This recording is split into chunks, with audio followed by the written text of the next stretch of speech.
Pemirsa, sejumlah pertemuan bilateral dan multilateral telah digelar hari ini dalam acara Puncak KTT G20. Besok sejumlah agenda pertemuan penting telah diagendakan. Pada pagi hari, para delegasi akan menuju ke hutan mangrove, dilanjutkan dengan kegiatan side events dan showcasing di hutan mangrove. Jam 11 hingga jam 12 waktu Indonesia Tengah, para kepala negara akan mengadakan pertemuan bilateral, dilanjutkan dengan side event financial inclusion and Small and Medium Enterprises host by Her Majesty Queen Maxima. Kemudian working session ketiga yaitu Digital Transformation.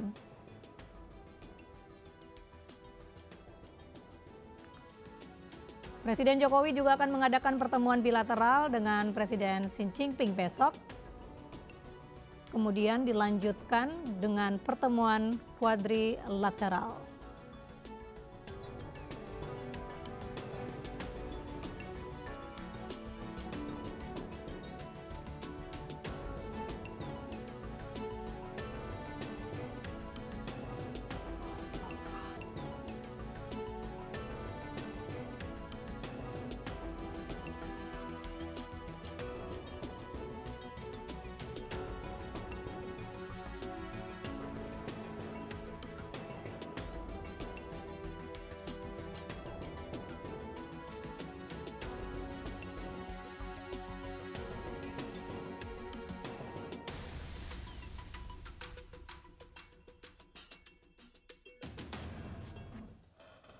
Presiden Amerika Serikat Joe Biden melontarkan pujian kepada Presiden Joko Widodo di rangkaian acara KTT G20. Biden mengatakan Jokowi telah melakukan pekerjaan yang hebat.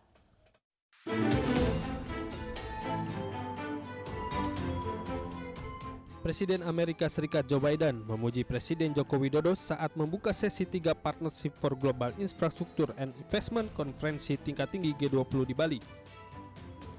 Biden memuji Jokowi yang telah melakukan pekerjaan hebat di G20. Pujian Biden pun langsung disambut riuh tepuk tangan para pemimpin negara dan lembaga dunia yang hadir. Thank everyone for being here. You've done a tremendous job, by the way, for really. You've done a great job. And that's why we're proud to partner with Indonesia and Japan under both our colleagues, an unflagging leadership from both of them, together with a broad coalition of countries to create the Just Energy Transition Partnership. Not just like soon, but to be just. Energy Partnership. KTT G20 resmi dibuka oleh Presiden Republik Indonesia, Joko Widodo pada Selasa pagi. Dalam kesempatan itu, Jokowi menyerukan untuk menghentikan perang dan menegakkan tidak seharusnya dunia terbagi menjadi beberapa bagian seperti yang pernah terjadi saat Perang Dingin. Pernyataan ini disampaikan Jokowi di hadapan para pemimpin yang hadir, diantaranya Presiden Amerika Serikat Joe Biden, Presiden Cina Xi Jinping, hingga Menteri Luar Negeri Rusia Sergei Lavrov. If the war does not end, it will be difficult for us to take responsibility for the future of current generation and future generations. We should not divide the world into parts. We must not allow the world fall into another Cold War. Sebanyak 17 kepala negara menghadiri konferensi tingkat tinggi G20 di Nusa Dua, Bali. Puncak acara berlangsung hari ini dan 16 November 2022. Tim Liputan iNews melaporkan.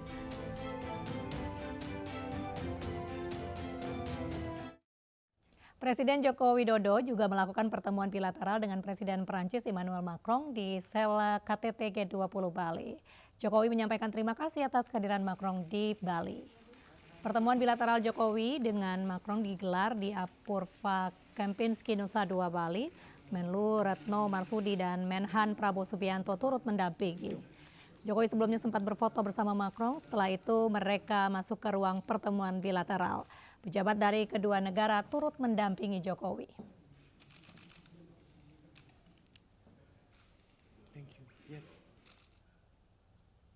Ibu Negara Iriana Joko Widodo juga menerima kedatangan Ibu Negara Republik Korea Selatan, Madam Kim Keon Hee di Hotel The Apurva Kempinski, Bali. Iriana mengajak Madam Kim Kyon Hee untuk minum teh bersama. Iriana mengajak Madam Kim melihat sejumlah penampilan budaya Indonesia, diantaranya gamelan Bali dan tarian penyambutan Payem Brahma. Madam Kim juga berkesempatan melihat kain tenun endek Bali dan juga kerajinan silver Bali. Ibu negara Iriana dan Madam Kim menikmati teh diiringi alunan musik biola dan sasando yang membawakan lagu-lagu tanah air.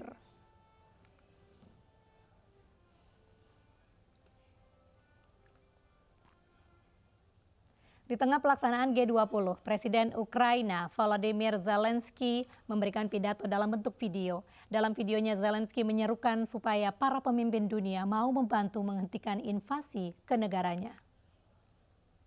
Ця агресивна російська війна закінчилась справедливо і на основі статуту ООН і міжнародного права, а не аби як, за влучним формулюванням пана генерального секретаря ООН Антоніо Гутерріша.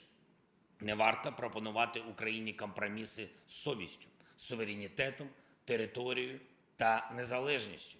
Ми поважаємо правила і ми люди слова. Україна завжди була лідером миротворчих зусиль і світ це бачив.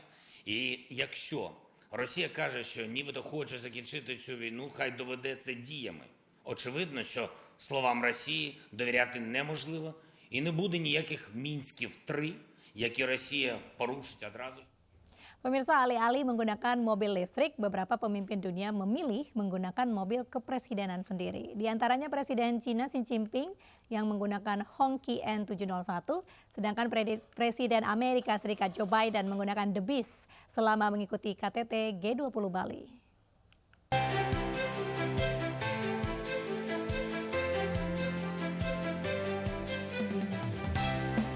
Presiden Cina Xi Jinping memilih untuk menggunakan kendaraan sendiri selama mengikuti KTT G20 Bali yang dibawa dari negeri tirai bambu. Dari keterangan Car News China, mobil kepresidenan Xi Jinping adalah buatan FAW Car Company, salah satu pembuat mobil mewah dan tertua di China dengan merek Hongqi. Mobil dengan kode N701 ini kabarnya hanya dibuat 50 unit, khusus digunakan dalam tugas resmi negara selama 1 dekade mendatang. Memiliki panjang lebih dari 5 meter, desain grill vertikal berukuran besar dengan aksentuasi krom serta kap mesin yang memanjang, Hongqi N701 mirip dengan mobil kebanggaan Inggris Rolls-Royce.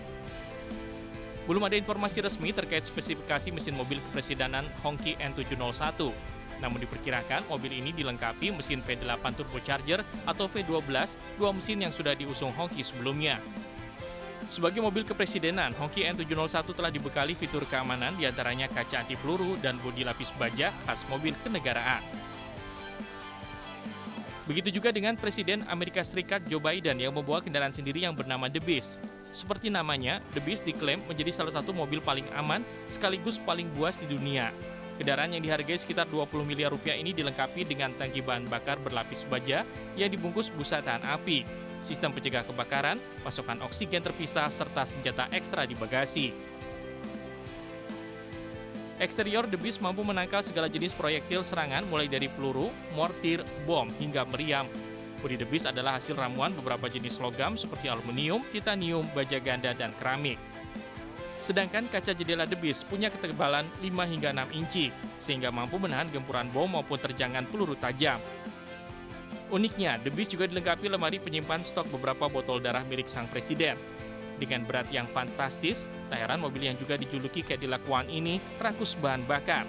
The Beast membutuhkan 1 liter bahan bakar hanya untuk jalan sejauh 1,7 km. Sebagai tuan rumah, sebenarnya Indonesia sudah menyediakan mobil khusus untuk digunakan selama KTT G20 Bali. Mobil yang disiapkan adalah mobil listrik sebanyak 838 unit. Dari jumlah itu, 131 unit untuk digunakan para kepala negara yang hadir, yaitu mobil Hyundai Genesis Electrified G80 Special Edition. Penggunaan mobil listrik ini sejalan dengan komitmen jangka panjang pemerintah Indonesia untuk Net Zero Emission Roadmap 2021-2026 yang mendorong pengembangan kendaraan listrik dengan target penghentian penjualan sepeda motor konvensional pada 2040 dan mobil konvensional pada 2050.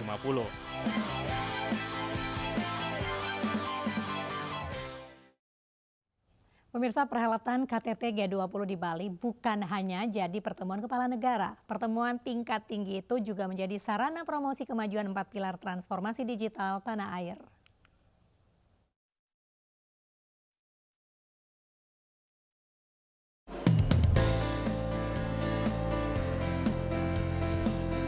KTT G20 di Bali juga menjadi ajang promosi kemajuan transformasi digital di tanah air.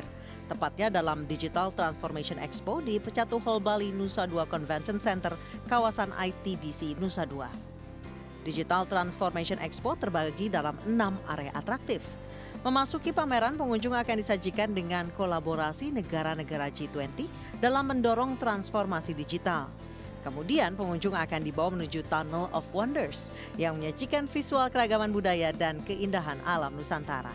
Selanjutnya menuju Digital Archipelago yang menampilkan 4 pilar transformasi digital Indonesia meliputi pembangunan infrastruktur digital, pembangunan ekonomi digital, pembangunan masyarakat digital, dan pembangunan tata kelola pemerintahan digital. Kemudian memasuki area G20 Sinergi, menampilkan inisiatif transformasi digital dari sejumlah negara peserta G20 seperti Argentina, Arab Saudi, Australia, Brazil, Kanada, dan Turki. Area Wall of Collaboration berisi tentang apresiasi para stakeholder digital yang berkontribusi dalam mendorong percepatan transformasi digital. Sebelum meninggalkan pameran, pengunjung akan diajak melewati teknologi Metaverse dalam Metaverse Corner. Di sini pengunjung dapat berfoto-foto. Paling menarik sih sebenarnya menyaksikan akselerasi digitalnya ya. Kayaknya terasa banget ada improvement dari pemerintah juga gitu untuk mencoba menjangkau segmentasi masyarakat yang bukan cuma sekedar perkotaan tapi juga ke pedesaan gitu. Jadi ambience on kecanggihan teknologinya itu dapat banget gitu. Cuman sebenarnya the challenge-nya nyampe apa enggak ya? Promosi transformasi digital dalam pameran ini dilakukan melalui pencitraan artistik menggunakan media audiovisual yang menghadirkan sensasi berbeda dalam melihat perkembangan teknologi. Transformation Expo yang ada di sini, ini akan memberikan kesan tersendiri, ya, mulai dari tampilan expo-nya, destinasi wisata super prioritas Indonesia. Terus ada itu kita sebut sebagai the tunnels of the wonders Indonesia. Lalu ada juga transformation-nya, digital transformation-nya Indonesia sendiri. Transformasi Digital Expo yang berlangsung hingga 17 November 2022 diharapkan mendorong berbagai pihak agar memanfaatkan upaya digital di berbagai sektor. Dari Badung, Bali, Bagus Alif, iNews melaporkan.